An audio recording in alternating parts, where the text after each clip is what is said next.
विद्यार्थियों, आज हम लेकर आए हैं कक्षा 11 हिंदी साहित्य की पुस्तक अंतरा का पद्य भाग का दूसरा पाठ देव। अब हम सीधे ही आते हैं हमारे पाठ के ऊपर। हमारी इस पुस्तक में कुल 3 सवैया और कवित्व दिए गए हैं देव के। उन कवित्व और सवैयों के एक एक शब्द के अर्थ सहित हम उसकी सप्रसंग व्याख्या यहाँ पर करेंगे। अभी तक आपने हमारे चैनल को सब्सक्राइब नहीं किया है तो सब्सक्राइब कर लीजिए और वीडियो को लाइक और अपने दोस्तों को शेयर कीजिए। अब हम लेते हैं कवि देव का तीसरा छंद जो है सवैया, जिसका नाम है दरबार। बताया था कि कवि देव अनेक राजाओं के आश्रय में रहे, लेकिन उनको कोई भी राजा अच्छा नहीं लगा। किसी भी राजा के आश्रय में वो संतुष्ट नहीं रह पाए, केवल भोगीलाल को छोड़ करके। इस छंद में उन्होंने एक कला विहीन, भोगी, विलासी, पतनशील, निष्क्रिय सामंती व्यवस्था का चित्रण किया है कि उस राजा की क्या स्थिति है। किसी दरबार में उन्होंने जो देखा होगा उसी का वर्णन यहाँ पर है। लेते हैं हम इस छंद को, जिसका नाम है दरबार। साहिब अंध, यहां साहिब शब्द का अर्थ है राजा। राजा अंधा है और अंधे से यहां तात्पर्य है अज्ञानी।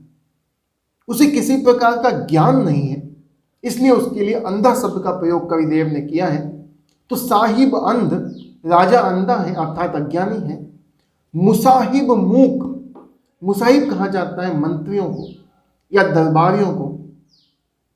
जिस राजा के दरबारी मंत्री मूक हैं अर्थात गूंगे हैं, जो मुंह से बोलते नहीं हैं, अर्थात क्या नहीं बोलते हैं, सच्ची बात, जो सही बात है उसे कहने में वो असमर्थ हैं।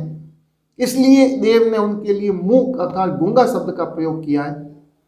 तो मुसाहिब मूक, उस राजा के दरबारी मंत्री मूक है, गूंगे हैं, सही बात कहने में असमर्थ हैं।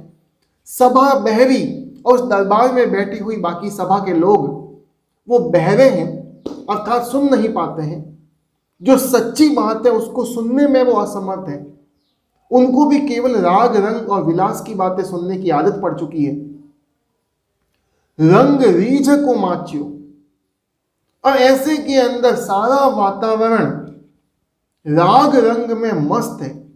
रंग रीझ, राग रंग में, माच्यो मस्त है, खोया हुआ है।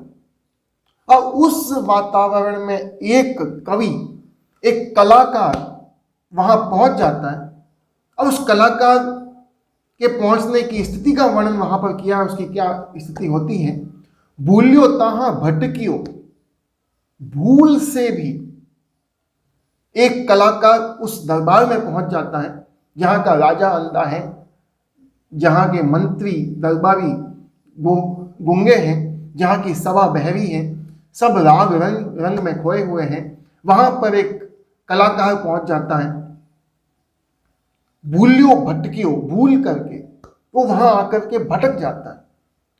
घट, घट कहा जाता है मन को। उसका मन वह भी वहां आकर के भटक गया है।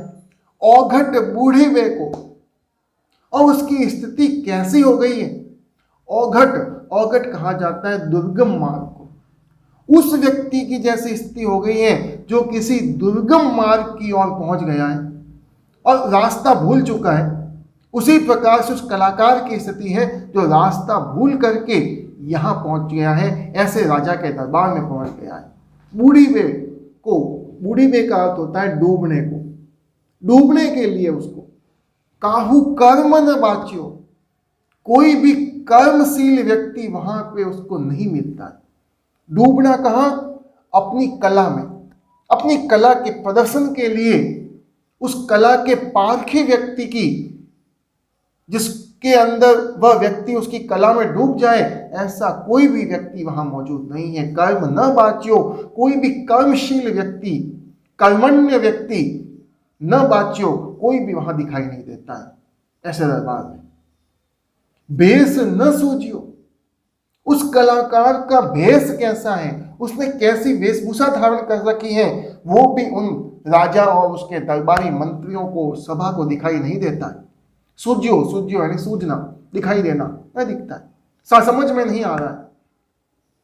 कहियो समझियो ना, वो कलाकार उस दरबार में अपनी बात रखता है, कहता है, लेकिन समझियो ना, उसकी बात को कोई नहीं समझ पा रहा है। वो व्यर्थ यूं ही कह रहा है, क्योंकि उस दरबार को तो केवल राग रंग और विलास की आदत हो चुकी है। कलाकारों की कला की उसको कोई कद्र नहीं है। बतायो सुनियो ना, वह जब राजा के समक्ष या मंत्रियों के समक्ष अपनी बात बताता है तो उसकी बात कोई सुनता नहीं है। वहां पर कहा रुचि राज्यो, ऐसे में वह अपनी रुचि किस प्रकार से प्रकट करे ये उसकी समझ में नहीं आ रहा है। सभी दूसरे दरबारी अपनी अपनी रुचि में रचे हुए हैं, अपनी अपनी रुचि में लगे हुए हैं।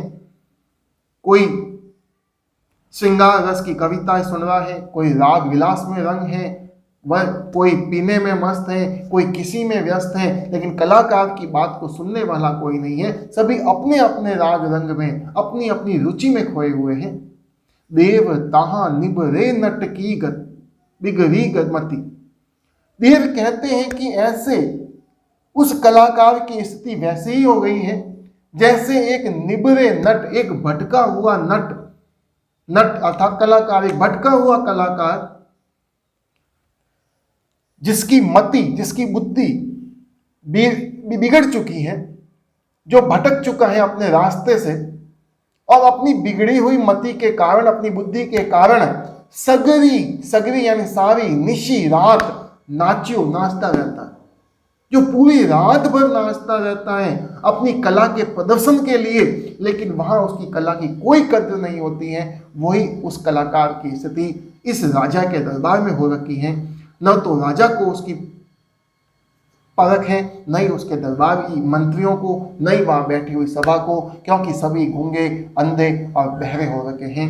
किसी में ज्ञान नहीं है, सभी अज्ञानी हैं, सभी केवल राग विलास में व्यस्त हैं, मदमस्त हैं।